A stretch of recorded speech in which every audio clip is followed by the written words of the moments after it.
Along the Santa Fe Trail. God bless America. God bless you all. That's life. Georgia. I said Georgia. Oh, the humanity. You load 16 tons. Gotta jump down, spin around and pick a bale of cotton. Gotta jump down, spin around and pick a bale of day. All day, all night, Marianne. And then I made him an offer he couldn't refuse. Time now for spinning my dad's vinyl.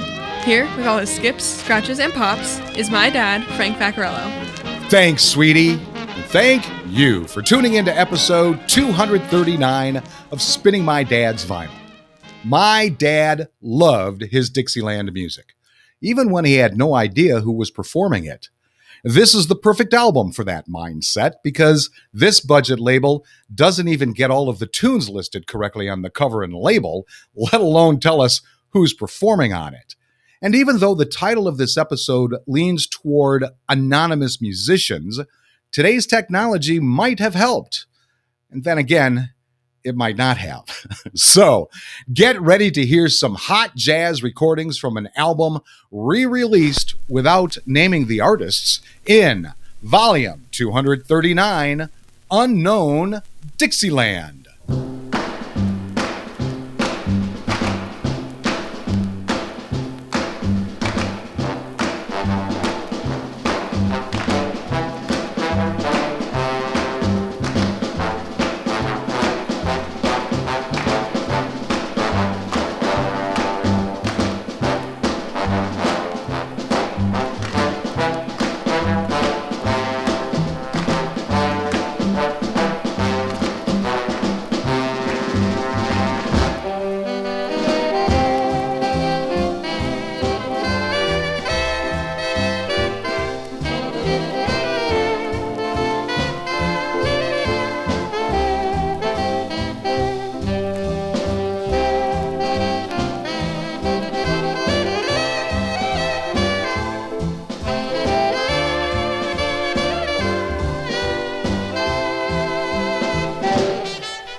There is the traditional song, Battle Hymn of the Republic.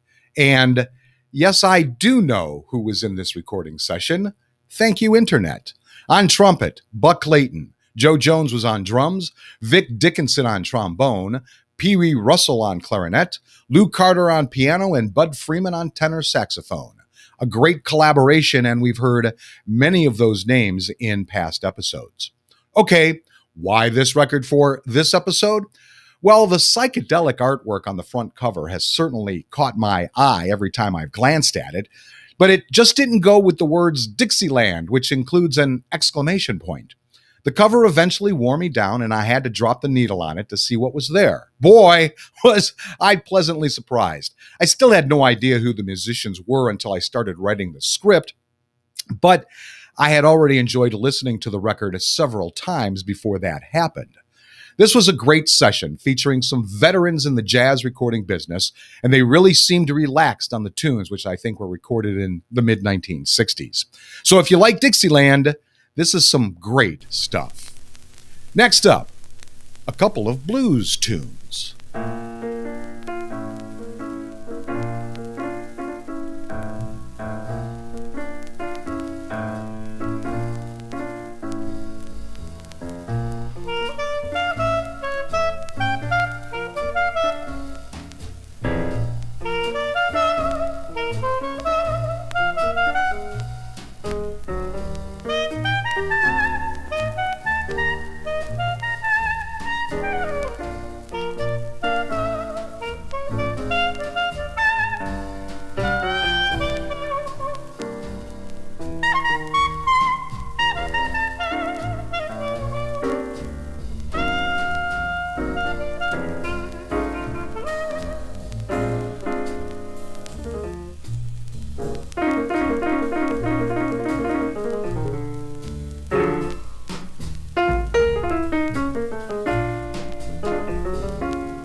Spinning my dad's vinyl.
Synthetic Blues, written by Tim McEwen and Tyler Lyle. And before that, we heard Pee Wee Blues, written by Pee Wee Russell and Nat Pierce. Now let me tell you about my dad's vinyl I am spinning for this episode. Unknown artist, Dixieland, on the Omega Disc label OSL 63. It's a vinyl stereo LP format. It was released mid-1960s, to the best of my research could tell. Its genre is jazz, and its style is Dixieland.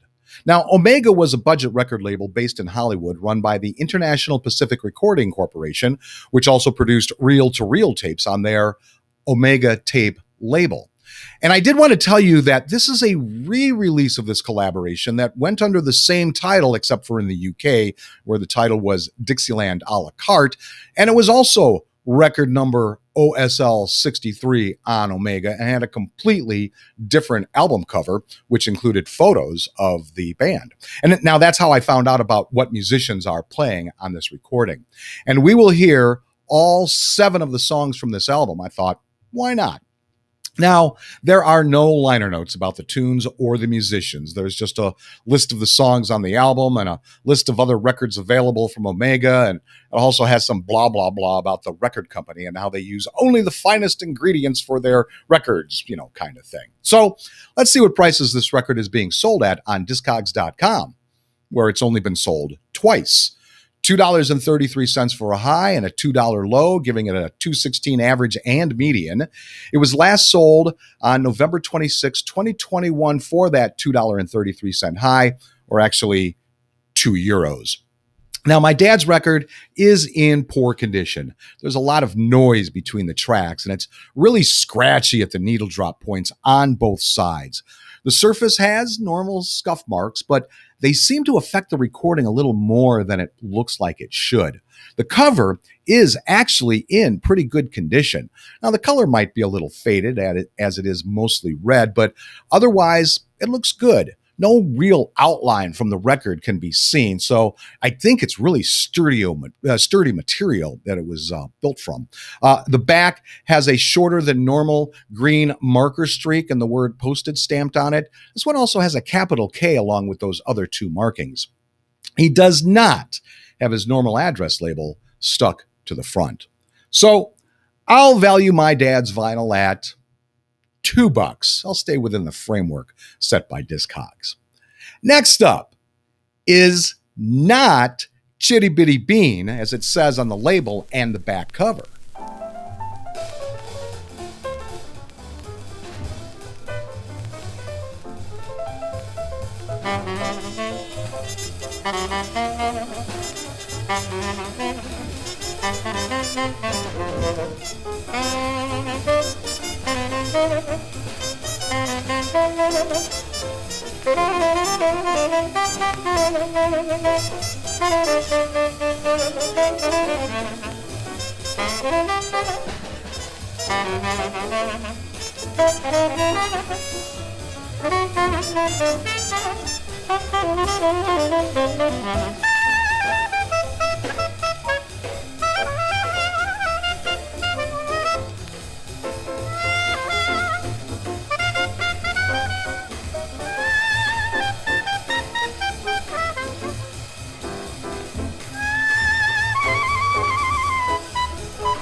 Strike Up the Band, written by George and Ira Gershwin.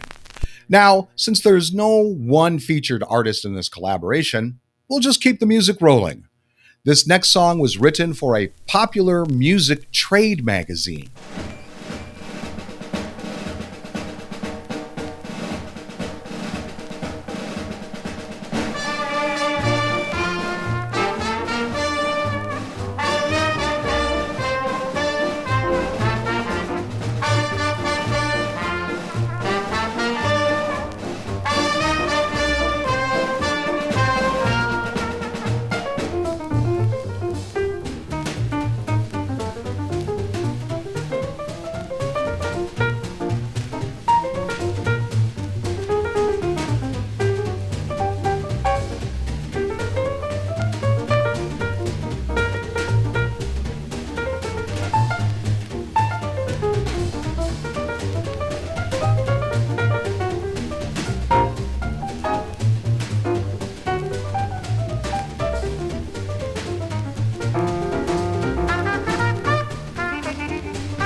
Billboard March, written in 1901 by John N. Clore and dedicated to the Billboard Music Industry magazine, which is still going strong to this day.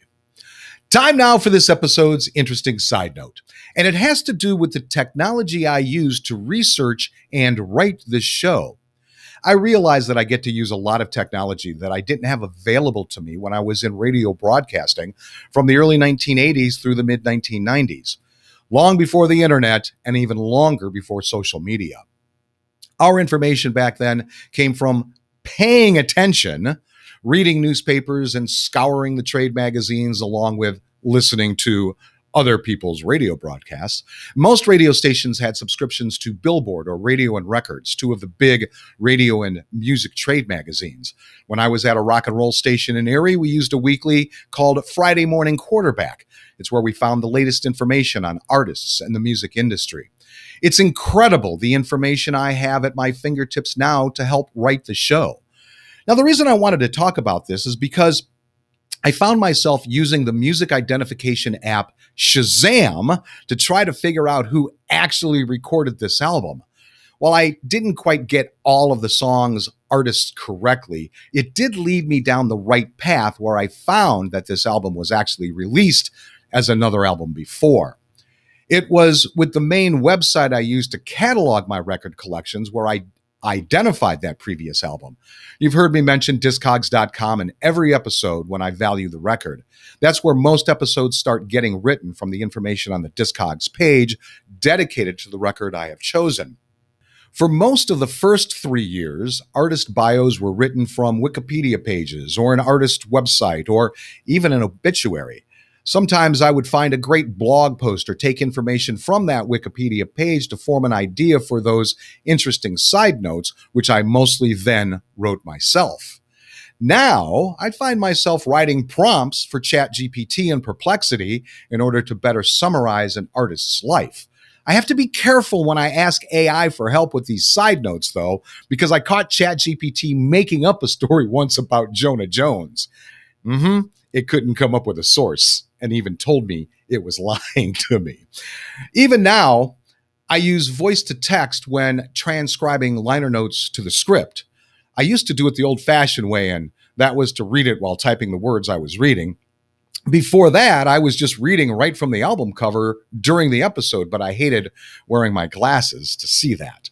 So I thought it was interesting how drastically the technology used to prepare and write my shows has changed, not only from my early radio days to now, but even during the 4.5 years of spinning my dad's vinyl.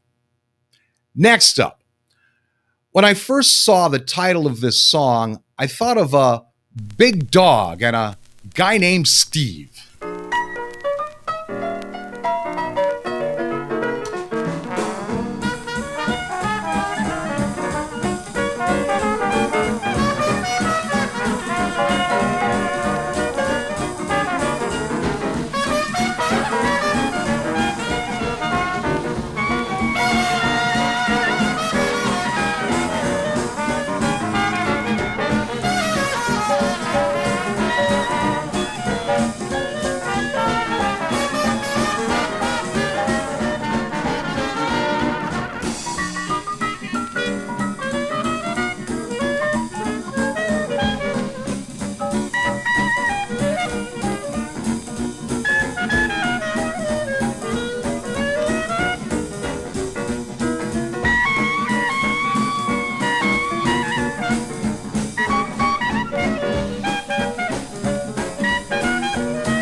True Blues, written by Nick Mulder.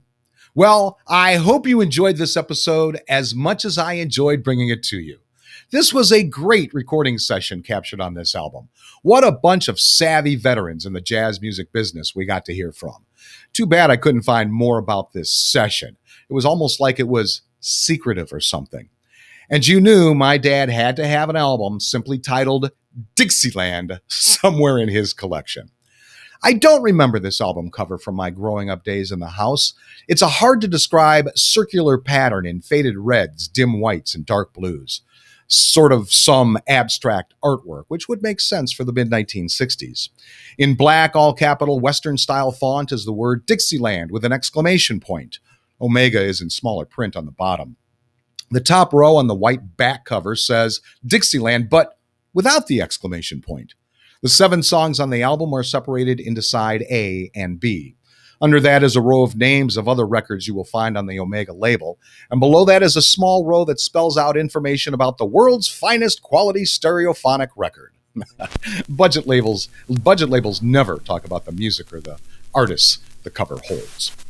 Okay, to finish this off, I think you know this one.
an old traditional song, When the Saints Go Marching In.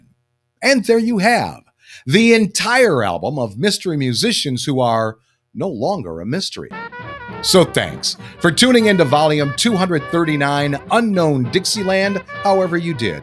If you want more information about this show, head over to spinningmydadsvinyl.com.